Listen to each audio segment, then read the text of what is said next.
But 30% நீங்க என்ன ஆனாலும் சரி, இந்த உலகமே இடிஞ்சு விழுந்தாலும் எடுத்து ஒதுக்கி வச்சிருங்க. 30%. Education and self worth. So படிப்புக்காகவும் இருக்கட்டும், நம்மள அதை டெவலப் பண்ணிக்கிறது. ஏன் சொல்றேன் அப்படின்னா, நாளைக்கு உங்களுக்கு சம்பள உயர்வு எப்படி வரும்னு நினைச்சிட்டு இருக்கீங்க? ஒரே கம்பெனில அதே வேலை பார்த்துட்டு இருந்தா அடுத்த வருஷம் 5%, 7% போட்டுட்டு இருந்தா அப்படியே உங்களுக்கு நல்ல சம்பளம் வந்துருமா? அந்த ஒரு டிபார்ட்மெண்ட்டுக்கு நீங்க வேலை பார்க்கக்கூடிய அந்த ஒரு வேலைக்கு என்ன ஸ்கில் தேவை, அதை எப்படி இன்னும் இம்ப்ரூவ் பண்ணிக்கிறது, எப்படி டெவலப் பண்ணிக்கிறதுன்றத பார்த்து அந்த கோர்சஸ்லாம் நீங்க கத்துக்கிட்டு ஒவ்வொரு மாசமும் அதுக்கு ஸ்பெண்ட் பண்ணுங்க. அது உங்களுக்கு அடுத்த வருஷத்துக்கு டபுள் மடங்கா ஹைக் எடுத்து கொடுக்கும். அதுக்கு 15% ஒதுக்கிடுங்க. லாஸ்ட், விளையாடுறீங்கல்ல, என்ஜாய் பண்ணுமா, சந்தோஷமா இருக்குமா, படத்துக்கு போகணுமா, வாட் எவர் இட் இஸ், 15% போட்டுருங்க. ஓகேவா? இதுதான் நம்ம ஃபாலோ பண்ணக்கூடிய அந்த ரூல்ஸ். இப்போ 40%ல வீட்டு வாடகை 10,000 ஒதுக்கிக்கலாம். மளிகை சாமான் 6,000 போட்டுக்கோங்க. டிரான்ஸ்போர்ட் போக்குவரத்துக்கு 2,000 போட்டுக்கோங்க. யூட்டிலிட்டிஸ்க்கு 2,000 போட்டுக்கோங்க. ஆக மொத்தம் கூட்டி கழிச்சு பாருங்க. 10, 6, 4, 20,000. 20,000 ரூபாய் லிவிங் எக்ஸ்பென்சஸ்க்கு நீங்க ஒதுக்கி வைக்கிறீங்க. ஓகே. அடுத்து சேவிங்ஸ் அண்ட் இன்வெஸ்ட்மெண்ட்டுக்கு 30% சொன்னேன்னா இது ரொம்ப ரொம்ப முக்கியம். ஸோ இது என்ன பண்றீங்கன்னா, ஒரு எமர்ஜென்சி ஃபண்டா இருக்கலாம், இல்லை மியூச்சுவல் ஃபண்ட், எஸ்ஐபி, எஃப்டி, இதில் நீங்க பணத்தை எதுல வேணாலும் போடுங்க. சேவிங்ஸ் அண்ட் இன்வெஸ்ட்மெண்ட் உங்களுக்கு எது ஏற்ற பிளானோ அதை பாருங்க.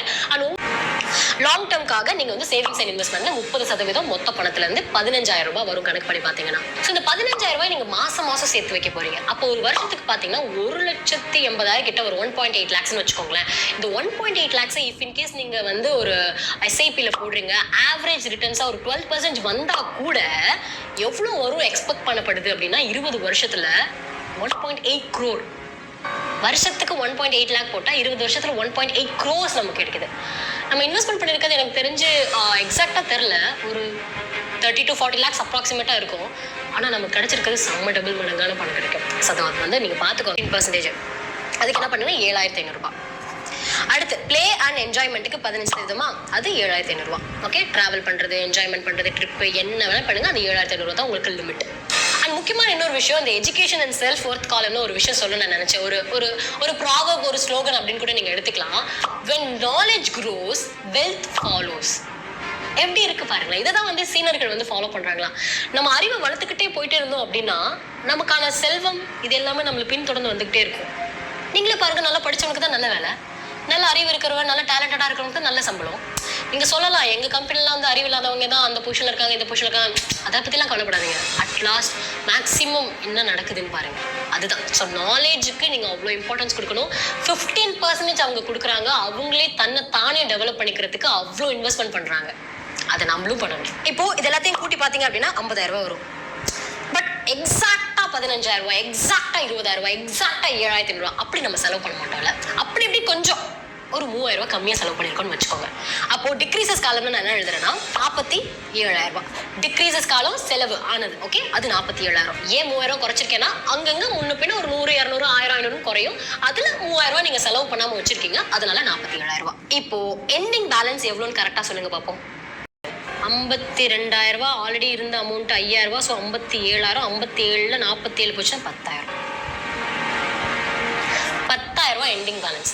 ஒரு மாச கடைசியில் உங்களுக்கு எவ்வளோ இருக்கு பாருங்க, 10,000 ரூபாய் இருக்கு. ஈவன் தோ நீங்க சந்தோஷப்பட்டிருக்கீங்க, உங்களை நாலேஜ் டெவலப் பண்ணிருக்கீங்க, வீட்டுக்கு செலவு பண்ணிருக்கீங்க, சேவிங்ஸ் பண்ணிருக்கீங்க, இன்வெஸ்ட்மெண்ட் பண்ணிருக்கீங்க, அது போக உங்களுக்கு 10,000 ரூபாய் மிச்சம் வருது. இந்த 10,000 ரூபாய் அடுத்த மாசம் இந்த பிகினிங் பேலன்ஸ்ல போய் ஆட் ஆகும். அப்போ அடுத்த சம்பளம் 50,000, அப்போ அது 60,000 வரும். அப்போ அதுல மிச்ச காசு வரும். அப்போ அது அடுத்த மாசத்துக்கு சேரும். இப்படியே தான் அவங்க ரொட்டீனா பண்ணிட்டு வாழ்க்கையை சூப்பரா வாழ்ந்துட்டு இருக்காங்க. இதுதான் 4 column அக்கௌண்டிங் மெத்தட். சரி, இது இப்போயே ஸ்டார்ட் பண்ணும். உங்க வருதுல வருமானம், இன்கம், அதுல 40% நீட்ஸுக்குன்னு எழுதி வச்சிருங்க.